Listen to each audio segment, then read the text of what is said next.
Hello everyone, welcome back to my YouTube channel. मैं हूं स्मृति। Previous video में हमने क्लास 10th का एक्सरसाइज 9.1 क्वेश्चन नंबर 10 तक कंप्लीट कर दिया था और इस वीडियो में हम लोग क्वेश्चन नंबर 11 से स्टार्ट करते हैं। क्वेश्चन नंबर 11 में ये डायग्राम हमको दिया हुआ है और क्वेश्चन कह रहा है कि एक टीवी टावर है, वो एक कैनाल के बैंक से जुड़ा हुआ है और टॉप ऑफ द टावर तक है। ठीक है, टॉप ऑफ द टावर जो है उसमें एंगल ऑफ एलिवेशन बन रहा है 60 डिग्री और फिर जब हम वहां 60 डिग्री से 20 मीटर अवे जा रहे हैं तो वहां पे एंगल ऑफ एलिवेशन जो है टॉप ऑफ द टावर से बन रहा है 30। ठीक है, इतनी चीजें हमें पता है। हमें हाइट फाइंड करनी है और ये एक्स फाइंड करना है, यानी कि इसका बेस फाइंड करना है। तो ठीक, सबसे पहले हम लेते हैं ट्राइंगल एबीडी को, ट्राइंगल ए बी और डी को। जब हम ट्राइंगल एबीडी की बात करेंगे तो हम क्या देख रहे हैं कि हमें बेस और परपेंडिकुलर दो चीजें चाहिए होती है हमें। भाई हाइपोटेनस की तो हम बात ही नहीं कर रहे क्योंकि हमें हाइट चाहिए, तो हम परपेंडिकुलर की ही बात करेंगे। तो tan की अगर हम बात करें तो tan theta is equal to होता है P अपॉन बी। अब tan थीटा की वैल्यू दिया हुआ है tan 30 डिग्री, P की वैल्यू दिया हुआ है H और B की वैल्यू हमको नहीं दिया हुआ है, जबकि B जो होगा वो DB की वैल्यू आएगी, तो यानी कि इसका 20 और X। अगर हम 20 प्लस X कर दें या X प्लस 20 कर दें तो हमारी जो वैल्यू आ जाएगी वो इस बेस की आ जाएगी। तो हम यहाँ पे लिख देते हैं x प्लस 20। अब tan 30 की जो वैल्यू होती है वो हमें पता है 1/√3 होती है, तो 1/√3 is equal to h upon x plus 20। Cross multiply करा देंगे, √3h इज इक्वल टू हो जाएगा x प्लस 20, तो h इज इक्वल टू आ जाएगा x प्लस 20 अपॉन √3 आ गया। ठीक है, इस h की जो वैल्यू आई वो कितनी आई, x प्लस 20 अपॉन √3 आ गई। ठीक है, नेक्स्ट हमको फाइंड करना है ट्राइंगल एबीसी की हम बात करते हैं। अब हम लिख लेते हैं triangle ABC.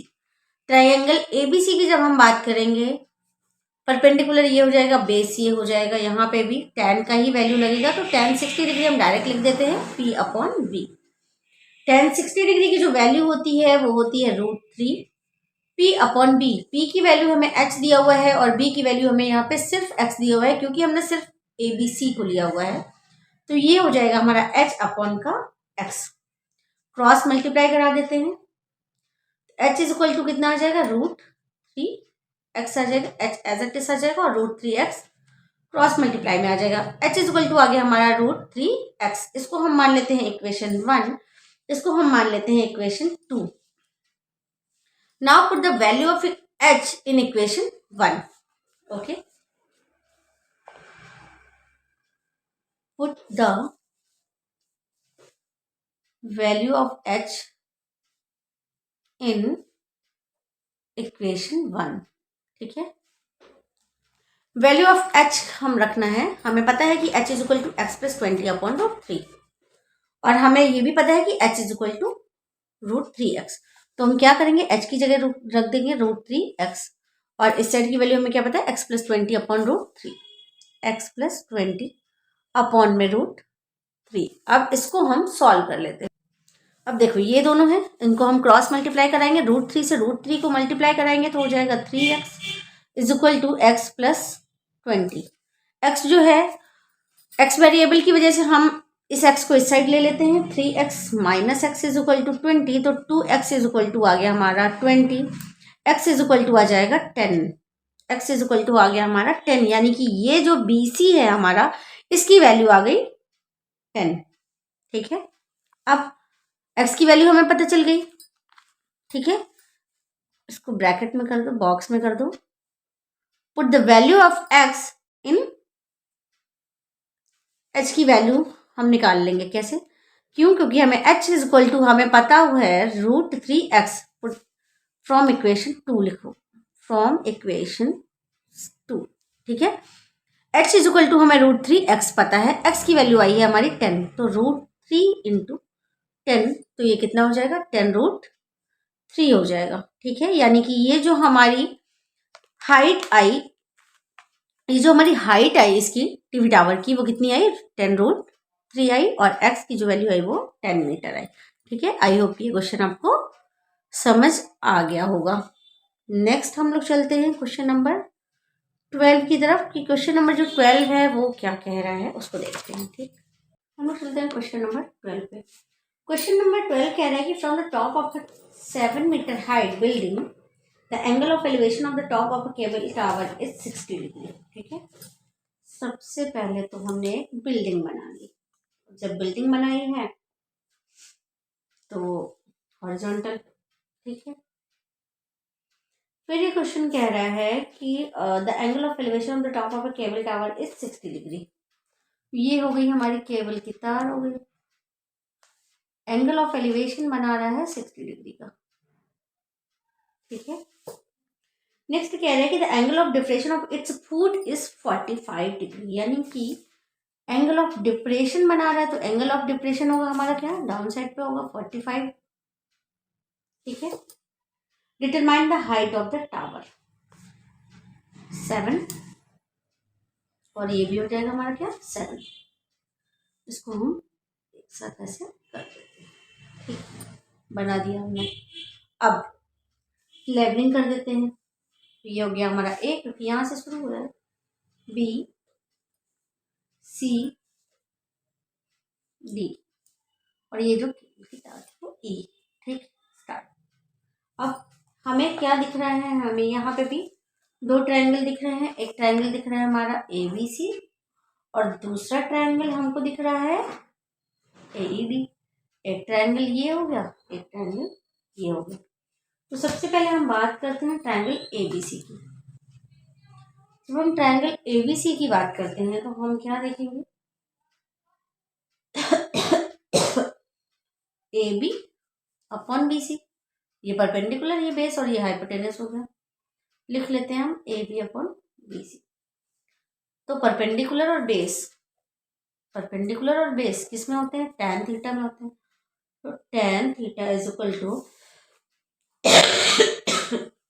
Sorry P upon B. अब हमें ये पता है कि ये 7 तो ये इक्वल है। tan 45 degree is equal to हो जाएगा 7 अपॉन बी सी। लिख लो, हम इसको ऐसे सॉल्व कर रहे हैं, 7 अपॉन बी सी। बी की जो वैल्यू हमने रखी है वो बी सी रखी है, ठीक है। हम यहाँ पे लिख लेते हैं B is equal to B C, ठीक, बी सी। अब tan 45 की जो वैल्यू होती है वो 1 होती है, तो 1 is equal to 7 upon B C.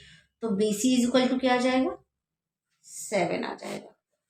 B C is equal to आ गया हमारा 7, ठीक है। B C is equal to 7 आ गया। फिर उसके बाद हम क्या करेंगे, हम दूसरे वाले ट्रायंगल को लेंगे। दूसरा वाला ट्रायंगल है ट्रायंगल ए ई और डी। ट्रायंगल ए ई और D, triangle A E D, D E upon A E हो जाएगा, perpendicular upon base, perpendicular upon base. तो परपेंडिकुलर अपॉन बेस किस में होता है, tan थीटा में होता है। हम फिर से यहाँ पे लिख लेते हैं, tan थीटा की वैल्यू दी हुआ है 60 डिग्री, ठीक है। थीटा की वैल्यू दिया हुआ है हमें 60, और डीई की वैल्यू हमको नहीं पता है, और एई की वैल्यू हमको पता है क्या, 7। कैसे पता है भाई, अगर ये वाला 7 है तो ये वाला भी तो 7 होगा, जैसे ये वाला 7 है तो ये वाला भी तो 7 होगा। तो डीई अपॉन 7, tan 60 डिग्री की जो वैल्यू होती है वो होती है √3। √3 is equal to DE upon 7। तो डीई इज इक्वल टू आ जाएगा कितना, 7√3, 7√3 आ जाएगा। डीई इज इक्वल टू 7√3 आ जाएगा, ठीक है। अब हमको पता क्या करना है, हमको सीई पता है, हमको डीई पता है, और हमको ये पूरा जाके पता करना है, यानी कि इन दोनों को हमें पता करना है। ये अलग से पता है, ये अलग से पता है, लेकिन इन दोनों को अगर हमें पता करना है, हम क्या करेंगे, हम इन दोनों को ऐड कर देंगे। सिंपल, तो हम सिंपली लिखते हैं C D. C D is equal to क्या हो जाएगा हमारा, डीई प्लस ई सी। अब डीई की जो वैल्यू है वो हमारी आई है 7√3, ईसी की जो वैल्यू है वो हमारी है 7। दोनों में ही हमको 7 कॉमन दिख रहा है, 7 को हम कॉमन लिख लेते हैं। अंदर ब्रैकेट में हम लिख देंगे √3, और यहाँ पे आ जाएगा कितना 1, और 7√3 प्लस 1 आ गया, ठीक है। यानी कि जो हमारी सी डी की वैल्यू आई वो कितनी आई, 7√3 + 1। और यही हमें क्वेश्चन में फाइंड करने के लिए कहा गया था। नेक्स्ट हम लोग मूव करते हैं क्वेश्चन नंबर 13 की तरफ, ठीक। क्वेश्चन नंबर 13 क्या कहता है? क्वेश्चन नंबर 13 कह रहा है कि as observe from the top of a 75 metre high light house from the sea level the angle of depression of two ships are 30 degree and 45 degree, ठीक है। तो हम पहले लाइट हाउस बना लिया हमने, ठीक है। यहाँ से एक हॉरिजॉन्टल बना लिया सिंपली ग्राउंड, ठीक है। फिर ये कह रहा है कि एंगल ऑफ डिप्रेशन बनेगा, तो अब एंगल ऑफ डिप्रेशन यहाँ से लाइट हाउस से निकालेंगे, यानी कि लाएंगे नीचे, तो एंगल ऑफ डिप्रेशन ये हो गया, ठीक। फिर ये एक और कह रहा है क्वेश्चन कि डिप्रेशन टू शिप्स हैं 30 डिग्री की और 45 के। अब एक हमारा हो गया 45 और ये हो गया हमारा 30, ठीक। तो ये वाला हमारा जस्ट इसका इक्वल हो जाएगा 35 और 30 और ये हो जाएगा 45। इसके अपोजिट एंगल इक्वल होता है, ये हमने क्लास 9th में पढ़ा था अपोजिट एंगल के बारे में, ठीक। फिर ये कह रहा है कि जो हाइट है लाइट हाउस की वो है 75 मीटर, और ये क्या कह रहा है कि one ship is exactly behind the other on the same side of the lighthouse, find the distance between the two ships. इन दोनों की बीच में क्या डिस्टेंस होगा, ठीक। अब लेबलिंग कर लेते हैं, ए बी सी और D, A B C D बन गए हमारे। तो सबसे पहले हम ट्रायंगल ए बी सी की बात करते हैं, ट्रायंगल ए बी सी की बात करते हैं। तो ट्रायंगल ए बी सी को जब हम लेंगे तो हम क्या लेंगे, perpendicular upon base, P upon B, और पी अपॉन बी हमारा किस में होता है, tan थीटा में होता है। हम लिख लेते हैं tan 45 is equal to P की वैल्यू यानी कि A B upon B C. अब बी सी तो हमको पता नहीं है, बीसी तो हमको पता नहीं है, तो हम लिख देते हैं सीधे सीधे। tan 45 की वैल्यू हो गई 1, ए बी की वैल्यू हमको पता है 75, बी सी की वैल्यू हमको नहीं पता है, तो बी सी की वैल्यू हम कितनी लिख देंगे, क्रॉस मल्टीप्लाई करेंगे, बी सी इक्वल टू आ जाएगा हमारा 75 आ गया। फिर हम दूसरे वाले ट्रायंगल को लेते हैं, ट्रायंगल ए डी बी। अब हम बात करते हैं ट्रायंगल ए डी और बी की। हमने बात की ट्रायंगल ए डी बी की, तो परपेंडिकुलर और बेस, यहाँ पे भी हम क्या करेंगे, परपेंडिकुलर और बेस को लेंगे। tan हमारा कितना दिया हुआ है, 30 डिग्री दिया हुआ है। परपेंडिकुलर ऑलरेडी हमारा यहाँ पे भी ए बी ही है, वहां पे भी ए बी ही था।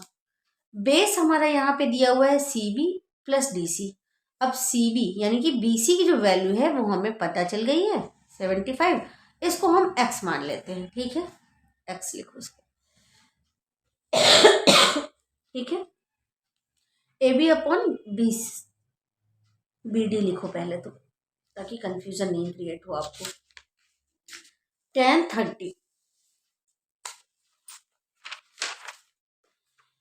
30 की वैल्यू कितनी होती है, 1/√3 होती है, ठीक है। ए बी हमने अभी अभी निकाला था, सॉरी पहले से हमें पता है 75, और बी डी हमने अभी अभी निकाला है 75 + x, ठीक। क्रॉस मल्टीप्लाई करा देंगे, 75 + x इज इक्वल टू 75√3, तो x इज इक्वल टू हो जाएगा 75√3 - 75, ठीक है। अब 75 दोनों में है, इसलिए हम 75 को कॉमन ले लेते हैं, ब्रैकेट में लिख देंगे 75√3 - 1, ठीक। और यही हमको फाइंड करना था। क्वेश्चन ने पहले ही क्वेश्चन में कह रहा था कि find the distance between the two ships, तो हमने डिस्टेंस जो है वो फाइंड आउट कर ली है, ठीक है। यही डिस्टेंस हमको फाइंड करना था, ये हमारा आंसर हो जाएगा। नेक्स्ट हम लोग चलते हैं क्वेश्चन नंबर 14।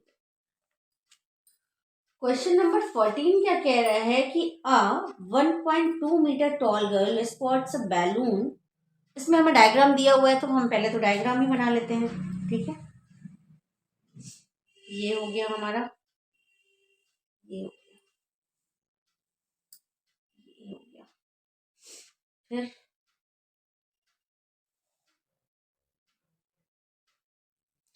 हाइट। ठीक, ये हमको दिया हुआ है 30 और ये हमको टोटल दिया हुआ है 60। ठीक, ये हमको दिया हुआ है 88.2। इसको हम मान लेते हैं F, इसको हम मान लेते हैं E, इसको हम मान लेते हैं A, इसको हम मान लेते हैं 1.5 और 1.2 जो है वो कर्ल का दिया हुआ है तो 1.2, और इसको हम मान लेते हैं B, इसको हम मान लेते हैं C। लेबलिंग मैंने बहुत उल्टी सीधी की है, वे आपको समझा देती हूँ क्योंकि मैंने बुक के अकॉर्डिंग सॉल्व किया तो इस वजह से। अब A B 1.2 metre tall girl है, A B C D, एक ट्रायंगल बन गया E और F। ठीक, बाद में अगर कोई नीड होगी तो फिर हम आगे और लेबलिंग करेंगे। तो मैं क्वेश्चन पढ़ती हूँ पहले कि 1.2 metre tall girl sports a balloon moving with the wind in a horizontal line at a height of 88.2 metre from the ground से 88.2 पे। The angle of elevation of the balloon from the eyes of the girl, the angle of elevation is 60 degree. ठीक है, after some time the angle of elevation is 30 degree. कुछ देर के बाद वो जो एंगल ऑफ एलिवेशन है वो 30 डिग्री में चेंज हो जाता है।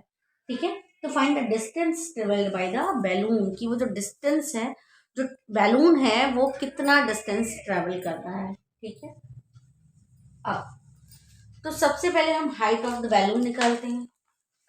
भाई 88.2 हमको ये दिया हुआ है, यहाँ पे बैलून है आपका और यहाँ पे बैलून है, ये वाला, यही बैलून डिस्टेंस कर रहा है। ठीक है, तो 1.2 मीटर टॉल है ये गर्ल, तो ये क्या होगा, माइनस हो जाएगा। हाइट ऑफ बैलून निकालो पहले, बैलून की हाइट कितनी है, 88.2 माइनस 1.2 कितना आ जाएगा, ये हमारा 87 मीटर आ जाएगा। ठीक है, अब हम ट्रायंगल लेंगे क्या, ए एफ और ई, ये ट्रायंगल ट्रायंगल ए एफ और ई, ये ट्रायंगल हमने लिया। इसकी जब हम बात करते हैं तो हम पी अपॉन बी लेंगे।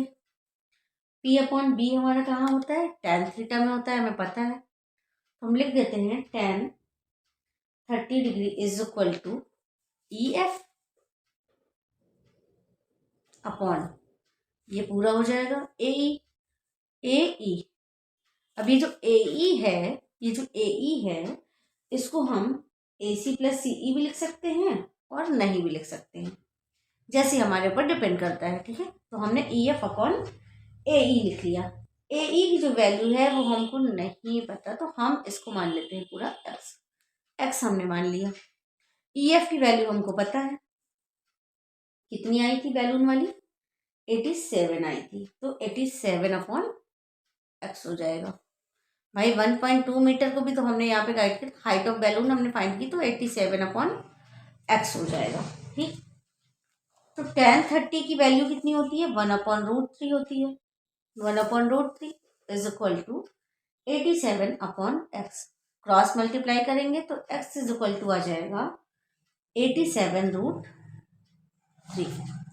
x इज इक्वल टू यानी कि ए ई की जो वैल्यू आ जाएगी वो हमारी कितनी आ जाएगी, 87√3 आ जाएगी। मैं यहाँ पे ब्रैकेट में लिख देती हूँ ए ई इज इक्वल टू 87√3 आ गया। अब हम क्या करेंगे, 30 डिग्री को हमने कर लिया, अब हम बात करेंगे 60 डिग्री की। tan 60 डिग्री को ले लेते हैं हम, अब tan 60 डिग्री। ठीक है, tan 60 डिग्री की जब हम बात करेंगे तो हम किसको लेंगे, परपेंडिकुलर होगा हमारा सी डी, इसको हम पहले यहाँ पे लिख लेते हैं ट्रायंगल ए डी और सी। ठीक है, तो परपेंडिकुलर हो जाएगा हमारा, परपेंडिकुलर अपॉन बेस। अब परपेंडिकुलर यहाँ पे क्या है, हमारा सी डी है, आप डायग्राम देखिए यहाँ पे सी डी है। ठीक है, बेस हमारा हो जाएगा ए सी, अब सी डी हमको पता है 87।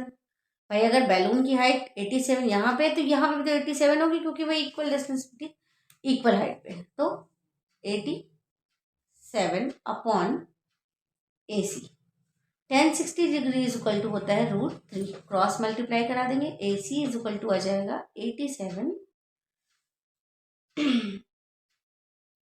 87 क्रॉस मल्टीप्लाई कराएंगे तो यहाँ आएगा √3 AC। ठीक है, ये गलती हो गई थी मुझसे। √3 AC इज इक्वल टू हो जाएगा 87, तो AC इज इक्वल टू आ जाएगा 87 अपॉन √3। अब क्योंकि नीचे रूट में दिया हुआ है नंबर तो हम उसको हटाएंगे, तो 87 √3, फिर से गलती हो रही है यहाँ पे बार बार, 87 अपॉन √3 क्रॉस मल्टीप्लाई, फिर से ऊपर नीचे मल्टीप्लाई करेंगे √3 से, ताकि ये जो रूट है वो हट जाए। तो क्या हो जाएगा हमारा 87 अपॉन 3 आ जाएगा, और √3 इसके साथ आ जाएगा। क्यों? क्योंकि √3 से √3 मल्टीप्लाई करेगा तो 3 आ जाएगा। ठीक, 3 2 जा 6 और 3 9 जा 27, √3 आ गया। कट किया हमने इसको तो 29 √3 आ गया। ठीक, अब हमारी जो AC की वैल्यू आई वो 29 √3 आई, हमारी AE की जो वैल्यू आई वो 87 √3 आई। अब इसके बाद हम क्या करेंगे, हम फाइंड करेंगे क्या, डिस्टेंस दोनों के बीच का। तो दोनों के बीच का फाइंड हम कैसे करेंगे, हमको AC पता है और हमको AE भी पता है, लेकिन हमको CE नहीं पता। तो हम क्या करेंगे, फाइंड द डिस्टेंस। हम यहाँ पे सिर्फ डिस्टेंस लिख लेते हैं, हम डिस्टेंस फाइंड कर लेते हैं। कितना हो जाएगा, उसमें से अगर हम इसको माइनस कर दें, 87 √3 माइनस 29 √3 अगर हम कर दें तो हमारा आंसर आ जाएगा। कैसे, √3 से √3 कॉमन हो जाएगा, और 87 में से 29 जाएंगे तो कितना बचेगा, 17 में 9 गए 8 और 7 में 2 गए 58 √3। यही हमारा आंसर हो जाएगा। हमें यही डिस्टेंस जो है वो फाइंड करना था। क्वेश्चन नंबर 14 में क्वेश्चन क्या कह रहा था कि find the distance travelled by the balloon during the interval. जो इंटरवल हुआ उसमें कितना डिस्टेंस उसने फाइंड आउट किया है। तो उसने कितना डिस्टेंस कवर किया है, 58 √3। ठीक है, नेक्स्ट और लास्ट क्वेश्चन पे चलते हैं। इस एक्सरसाइज का भी लास्ट क्वेश्चन है और इस वीडियो का भी लास्ट क्वेश्चन है। ये हमारा क्वेश्चन नंबर 15। क्वेश्चन नंबर 15 क्या कह रहा है कि straight highway leads to the foot of a tower. Highway हो गया, टावर हो गया, फिर a man standing at the top of the tower observe god at angle of depression of 30 degree. यहाँ पे एक बंदा है, यानी कि ये ऐसे एंगल ऑफ डिप्रेशन बनाएगा।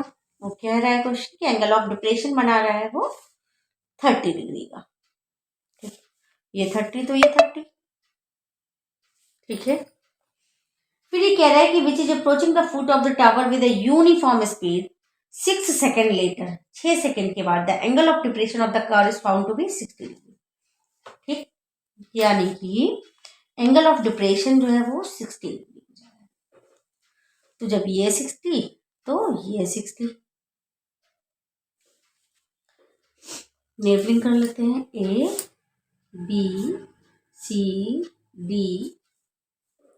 ये बोला था इसने कि 6 सेकेंड, 6 सेकेंड हम लिख लेते हैं क्वेश्चन में। ठीक, फिर क्वेश्चन कह रहा है कि find the time taken by the car to reach the foot of the tower from this point. हमें क्या निकालना है, टाइम निकालना है। H हो जाएगा ये, और ये हमको नहीं पता, ये X मान लेते हैं हम इसको। ठीक, अब हम लेते हैं पहले ट्राइंगल ABC की बात करते हैं। ट्राइंगल AB और C। ट्राइंगल ABC में P upon B as usual. P upon B कहाँ होगा, tan थीटा में होगा, तो tan 60 डिग्री इक्वल टू हो जाएगा H अपॉन X। tan 60 की वैल्यू होती है √3, तो √3 इज इक्वल टू हो जाएगा H अपॉन X। तो √3x इज इक्वल टू आ जाएगा कितना, H, यानी कि H की जो वैल्यू आ गई वो √3 आ गई। अब हम लेते हैं ट्राइंगल ADB को, ट्राइंगल AD और B को। तो इसमें भी वही tan 30 degree is equal to हो जाएगा P अपॉन बी, है ना। और P अपॉन बी, P हमारा दिया हुआ है h, और B हमारा क्या हो जाएगा 6 प्लस x हो जाएगा, क्योंकि DC पता है, BC को हमने x मान रखा है, तो 6 प्लस x आ गया। tan 30 की जो वैल्यू होती है 1 अपॉन √3, तो 1 upon √3 is equal to h upon 6 plus का x, क्रॉस मल्टीप्लाई करा देंगे, √3h इज इक्वल टू हो जाएगा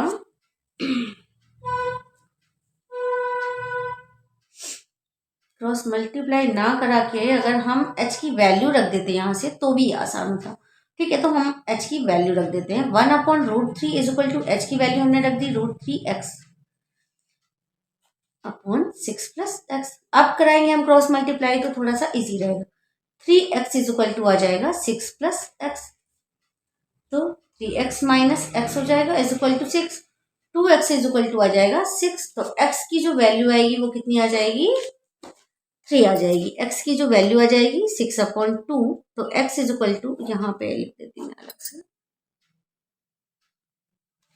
x इज इक्वल टू हो जाएगा 6 अपॉन 2, तो x की वैल्यू आ जाएगी हमारी 2 3 जा 6, यानी कि हमको ये डिस्टेंस जो है वो सॉरी ये हमें जो टाइम है वो फाइंड करना था, और वो हमने फाइंड कर लिया। ये कितना आया हमारा 3 सेकेंड्स आया है। ठीक है, यही हमारा आंसर हो जाएगा। हमारी ये एक्सरसाइज और ये चैप्टर पूरा यहीं पे कंप्लीट होता है। नेक्स्ट वीडियो में हम लोग नेक्स्ट चैप्टर को कंप्लीट करेंगे। अगर आपको मेरा वीडियो पसंद आया हो, मेरे क्वेश्चन समझ में आ रहे हो, तो please like, subscribe and share my channel. Thank you for watching this video.